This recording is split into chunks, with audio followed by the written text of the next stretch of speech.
C'est vous qui faites bien de nous choisir pour vous informer, mesdames, messieurs. Bonsoir et bienvenue à tous.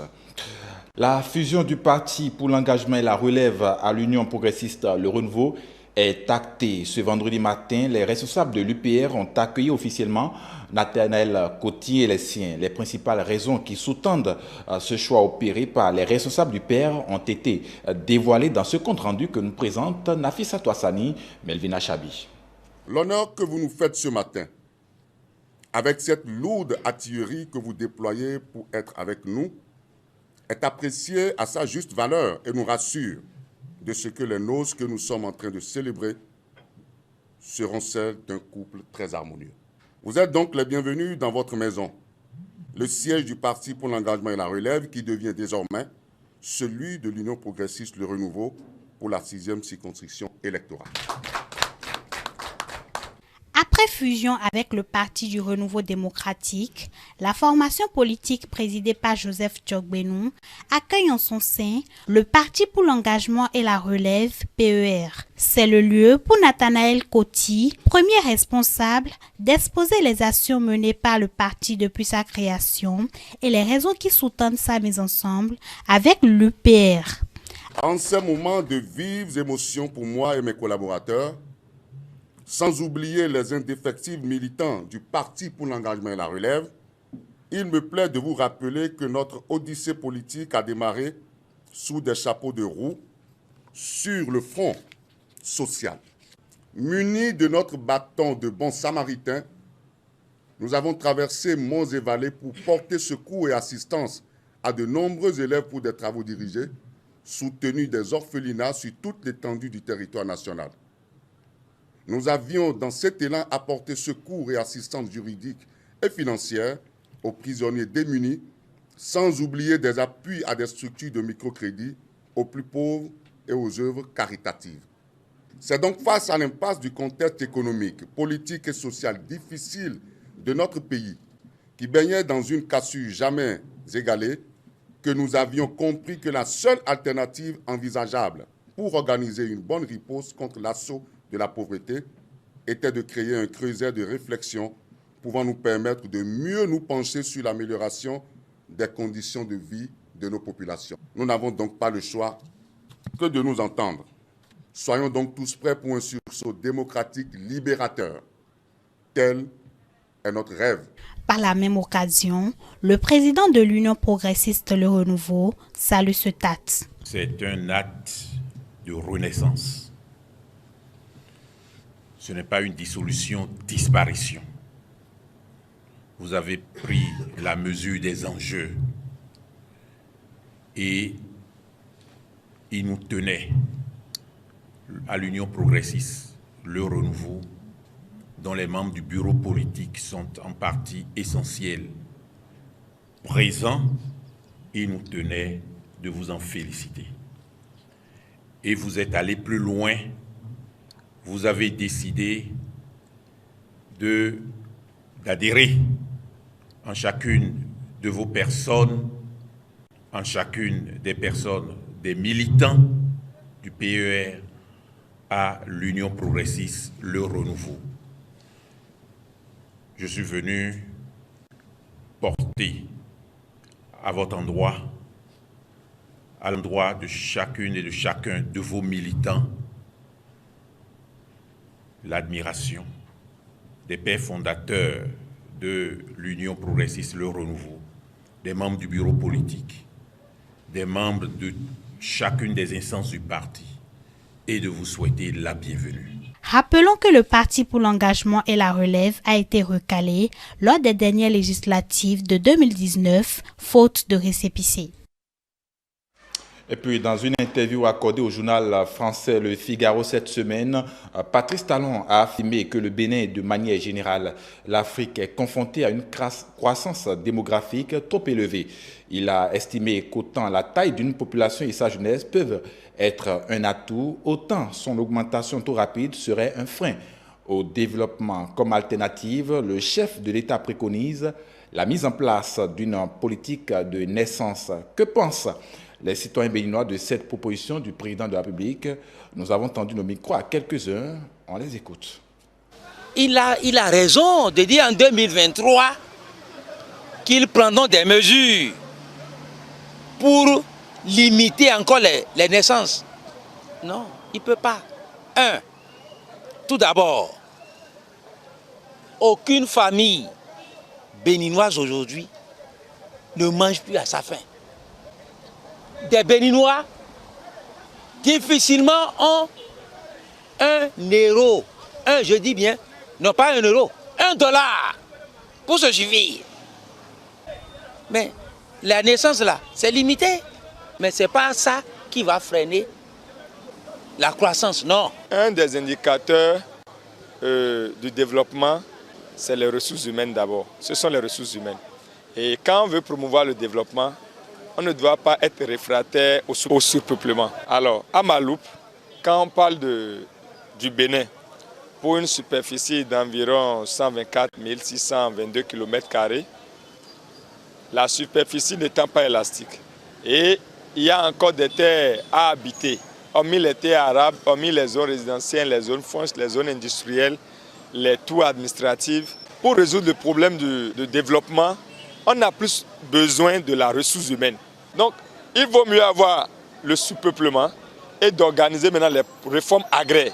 Il faut qu'on développe les réformes qui soient orientées vers l'agriculture pour pallier ce que ceux-là auront à manger. Et quand on maîtrise notre faim, on ne doit pas limiter les naissances. D'autres facteurs individuels peuvent amener des gens à réguler leur naissance par rapport à leurs revenus bruts, par rapport aux situations socio-professionnelles et culturelles. Il faut battre le fer quand il est chaud. Vous voyez un peu. Donc, franchement, au fur et à mesure, tous les jours, il y a toujours des naissances. Et vu ce qu'on dit, le fait de limiter qu'on sort, franchement, moi je suis pour parce que il y a des foyers aujourd'hui maintenant, ce n'est vraiment plus la joie. Il y a des parents qui ne gagnent pas trop, pas grand chose dans leur truc de mensuel et tout, mais ils ont au moins 5 à 6 enfants. Vous imaginez au moins ces 6 enfants, c'est clair que ça ne serait pas comme celui qui a 2, 3 ici ou bien une à la rigueur et qui gère au moins un truc de 50 ou bien exactement le même salaire que celui qui a 6 enfants. Donc franchement, ça va plus nous avantager. Là, tu sais qu'au moins avec tes 2, avec ce que tu gagnes, tu gères le 1 que tu as ou bien tu gères le 2 que tu as. Si quelqu'un, il veut, tout est cher, la vie est chère, c'est pour cela que le chef de l'État a dit ça. Je sais, c'est pour cela qu'il a dit ça quand même. Non, si quelqu'un, il veut faire au moins 10 enfants, n'a qu'à laisser de faire 10 enfants. S'il veut faire 2 enfants, il faut la laisser pour faire 2 enfants. Pourquoi les gens qui font des 2 enfants? Celui qui a le moyen, il savoir que lui, moi j'ai des moyens et je voudrais faire 2 enfants comme les blancs et les restes, il va commencer par faire sa vie. C'est pour cela qu'eux, ils font ça. Et celui qui n'a pas de moyens, il va faire des enfants. Parmi eux, lorsque tu es vieilli, qui va te soutenir parmi eux, tu ne sais pas. C'est pour cela que nous, les pauvres, en tant que les pauvres, c'est pour cela qu'on profite pour faire des enfants. Et puis sur la question, le consultant politique Agapit Napoléon Mafricain a opiné également. Il ne pense pas que la mise en place d'une politique de naissance soit nécessaire. Toutefois, le gouvernement sait où il va. La déclinaison à donner à une telle politique va-t-il conclure? On va suivre son intervention dans cet extrait. J'ai lu le président de la République. C'est une approche. Il y a toujours 2 approches sur cette question de naissance, de gestion de naissance. Il y a la vision qui encourage, il y a la vision qui est dans la portée réductrice. Je voudrais simplement dire que le Bénin est encore très vert. Je ne sais pas quelle approche de réduction va être prise, mais il y a encore de la place. Je pense qu'il faut que les Béninois se mettent au travail. Si tout le monde travaillait, si nous quittons les théories du discours, si nous remettons les gens réellement au travail, on a la chance d'avoir le Nigeria à côté. Si nous nous mettons à l'anglais, si nous nous mettons au travail, je suis sûr qu'il y a tellement de choses à faire que on ira chercher la main d'œuvre ailleurs. Alors donc, si on doit aller chercher la main d'œuvre ailleurs, pourquoi ne pas encourager plutôt à former ceux qui sont là? Il y a une certaine catégorie de Béninois qui réduit la naissance. Vous savez, quand vous rentrez dans la classe des intellectuels, combien ont encore 6 enfants? Avant, la sécurité sociale prend en charge 6 enfants. Mais dans combien de couples il y a 6 enfants encore? C'est rare. Voilà, donc je pense que le gouvernement sait là où il va, et sans doute il sait sur quel levier il veut agir. Attendons qu'il décline pour qu'on voit clair dans la politique. Autre actualité dans cette édition, Zakiat Latondji a été réélu à la tête de l'Union des professionnels des médias du Bénin. C'était ce jeudi à la faveur d'une assemblée générale élective. Une assemblée qui a connu la participation des journalistes et assimilés à la profession venus d'ailleurs des 12 départements. Les débats ont été très houleux et l'élection protestée par les deux autres candidats en liste. Il s'agit bien évidemment de Josué Merounou et de Fortuné Sosa. Le film de la cérémonie dans cet élément que nous propose Astélia Padonou et Isaac Mambor. Tant protesté, l'Assemblée générale élective de l'Union des professionnels des médias s'est tenue ce 1er septembre 2022. La première partie de cette assise, qui a réuni aussi bien professionnels des médias que membres des corps assimilés de la presse, a été consacrée au bilan des activités menées par la 6e mandature présidée par Zakiat Latondji. Les activités phares et défis relevés en 3 années de gestion ont été présentées à l'assistance. Permettez-moi de citer tout de même quelques activités phares qui m'ont particulièrement marqué, en tout cas positivement, durant ces 3 années. Il s'agit entre autres de l'initiative de la plateforme numérique de formation des acteurs des médias du Bénin. Le projet de la cellule d'assistance aux femmes des médias pour la lutte contre les violences basées sur le genre, en particulier le harcèlement sexuel, en vue de la promotion du leadership de la femme et de son épanouissement. Passé la phase de bilan, place a été faite au point culminant de cette rencontre, l'élection des membres du bureau exécutif de l'UPMB. Le présidium installé n'a pas fait l'unanimité des participants à cette assemblée générale. Dès lors, l'atmosphère dans cette salle de la Maison des médias est restée tendue jusqu'à la fin. 2 camps se sont presque formés. Ceux s'opposant à l'élection sous prétexte que les tests de l'Union ont été violés sur toute la ligne et ceux soutenant Zakiat Latondji, présidente sortante, mais également en liste. Pendant que les négociations étaient en cours pour un vote à la main levée ou une concertation des différentes parties prenantes, l'hymne national a résonné dans la salle.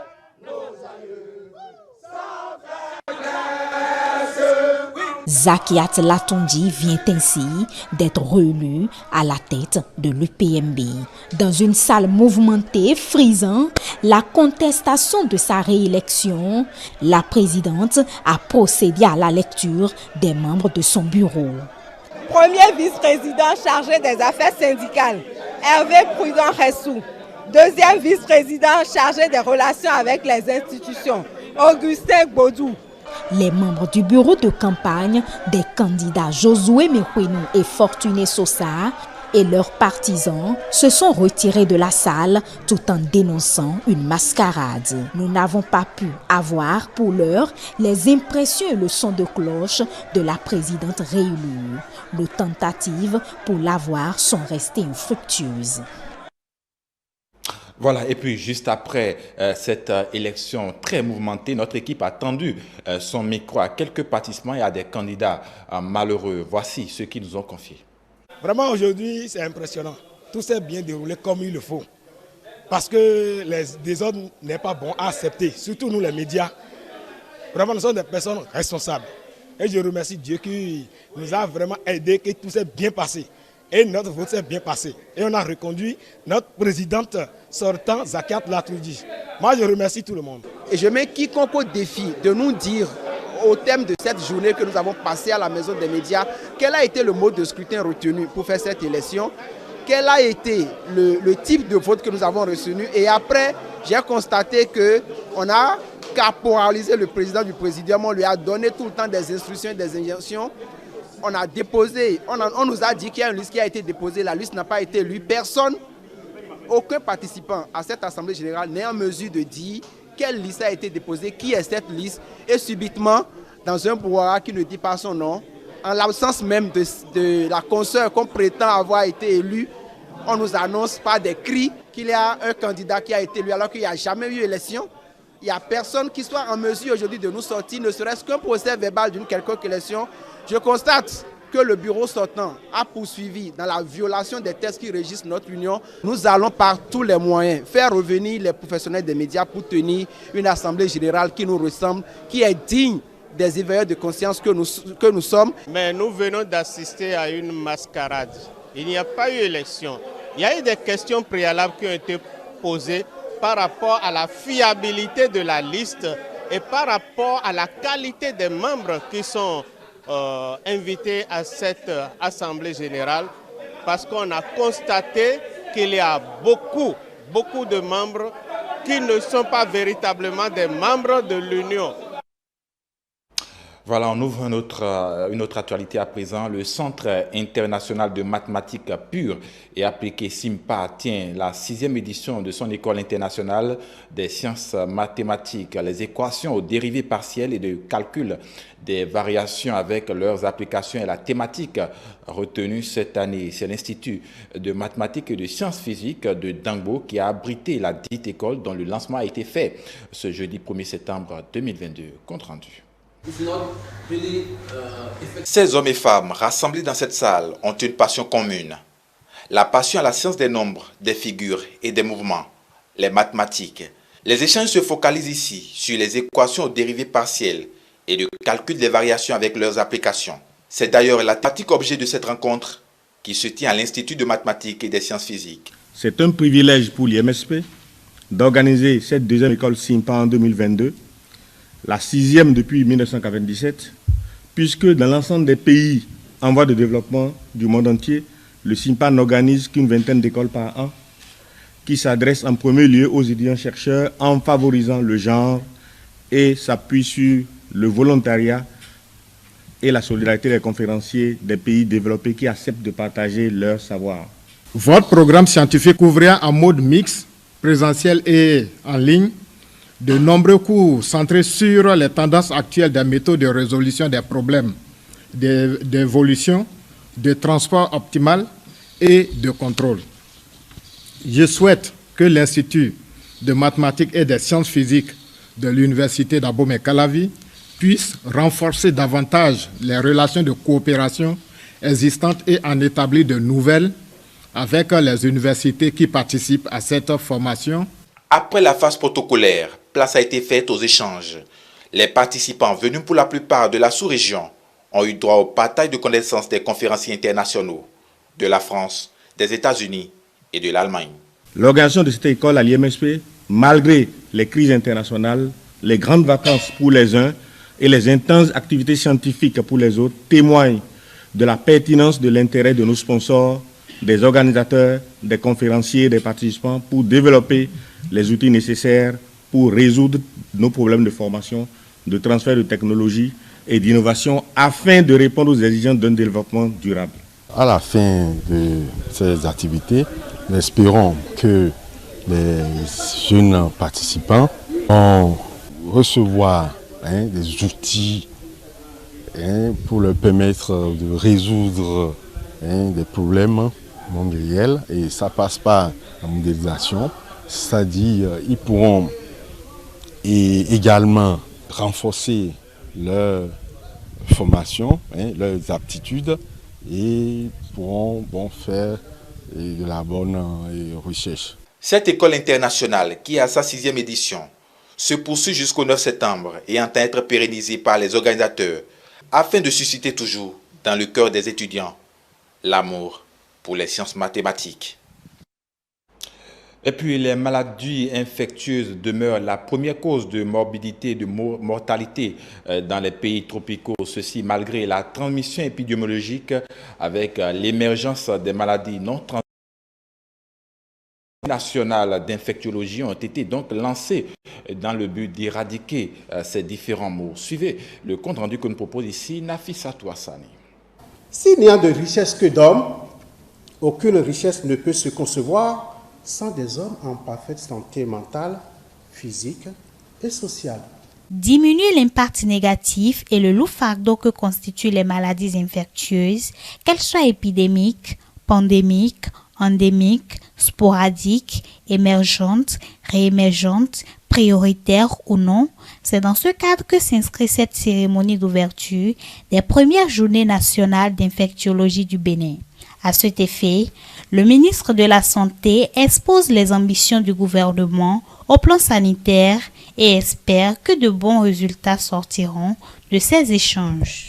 La qualité et la sécurité des soins est une préoccupation majeure du gouvernement et particulièrement du chef de l'État, le président Patrice Talon. C'est pourquoi un accent tout particulier a été mis sur le contrôle de la qualité des prestations de soins et le développement de la médecine hospitalière. Le développement de l'infectiologie est indispensable pour garantir une lutte efficace contre ces petites bêtes qui nous guettent, notamment le dernier qui est passé, le virus de la Covid-19.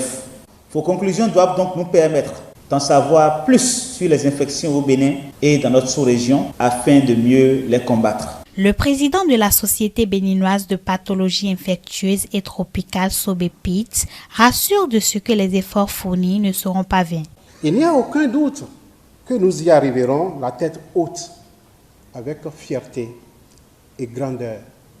La fierté d'avoir osé démarrer quelque chose de nouveau, peut-être, pour notre population, pour le peuple béninois, dans la vision d'améliorer la qualité et la sécurité des soins. Au nom de la représentante résidente par intérim de l'Organisation mondiale de la santé, Zan Suleiman réitère l'engagement de l'OMS à poursuivre son soutien aux efforts du Bénin tout en faisant ressortir l'importance de la création de la SOBEPIT. Ces journées dont le thème est intitulé « Qualité et sécurité des soins en infectiologie », un défi de développement durable dans les pays à ressources limitées, marque le début d'une nouvelle ère dans le domaine des maladies infectieuses au Bénin. Face à ces défis, la pertinence de la création de la Société béninoise de pathologie infectieuse et tropicale, la SOBEPIT, n'est plus à démontrer. Elle contribuera à travers ses projets et activités à des meilleures perspectives dans la lutte contre les maladies infectieuses, notamment l'amélioration de la qualité de la prise en charge de ces infections. Prévu pour durer 3 jours, ce congrès va permettre d'aborder également les questions de la qualité et de la sécurité des soins au Bénin. Hors de nos territoires présents et plus précisément aux Comores, le piratage des comptes Facebook prend de l'ampleur. Plusieurs techniques sont utilisées par les hackers pour accéder aux données personnelles des utilisateurs. Nos confrères de CGTN nous informent sur les techniques de protection des comptes dans cet élément que je vous invite à suivre. La piraterie des comptes dans les réseaux sociaux a pris une proportion inquiétante ces dernières années aux Comores. Les pirates des comptes Facebook ne se contentent pas à diffuser des choses malveillantes sur les pages des victimes, mais aussi volent des données confidentielles. Cette situation met en danger la confidentialité des victimes dans la mesure où ils perdent leur crédibilité. Quelles sont donc les causes de ce phénomène? Ce sont des gens qui veulent de l'argent. Ce sont des gens, la plupart des gens, ce sont des gens qui piratent ton compte. Ils prennent une photo de toi, ils font un montage comme quoi tu étais dans un film pornographique où tu t'es filmé toute nue et là il te fait un chantage. Il t'envoie des messages pour te dire que j'ai une photo de toi toute nue, tu es en train de te filmer et tout. Si tu ne m'envoies pas telle somme, je vais publier cette photo dans les réseaux sociaux, tes amis, ta famille vont voir, c'est toi qui va perdre ta personnalité. Comme personne n'est épargné de cette recrudescence des piratages, les professionnels dans ce domaine ne cessent de recommander ce qu'il faut faire pour les sécuriser. Tous les réseaux sociaux ont adopté une deuxième sécurité qui s'appelle une sécurité à 2 facteurs. C'est-à-dire, tu lis ton compte réseau, que ce soit compte email, réseaux sociaux, que ce soit Twitter, Instagram, tu le lis avec ton numéro de téléphone, c'est-à-dire avec ton téléphone. Au moment où tu te connectes, on t'envoie des numéros d'identification. Au moment où tu as mis ton mot de passe, on te renvoie vers une page pour que tu valides ton compte. Et tu reçois un SMS, tu prends le numéro que tu as reçu, tu mets dans dans la page de vérification. Si Facebook voit que c'est le numéro qu'ils ont envoyé, il te laisse entrer dans ton profil, dans ta page. Dans l'espoir de récupérer un compte piraté, le propriétaire devrait faire recours à des techniciens bien établis par les professionnels en la matière. La première chose à faire, de changer les mots de passe, de les sécuriser en mettant des caractères spéciaux, des majuscules, des chiffres. Et aussi, lorsque vous avez changé votre mot de passe en tel, d'adopter la solution en protection en 2 facteurs, c'est-à-dire aller dans les paramètres, lier ton numéro de téléphone avec ton compte Facebook ou Twitter ou Instagram ou WhatsApp ou même ton Gmail. Ton compte Gmail, tu peux le lier avec ton numéro de téléphone.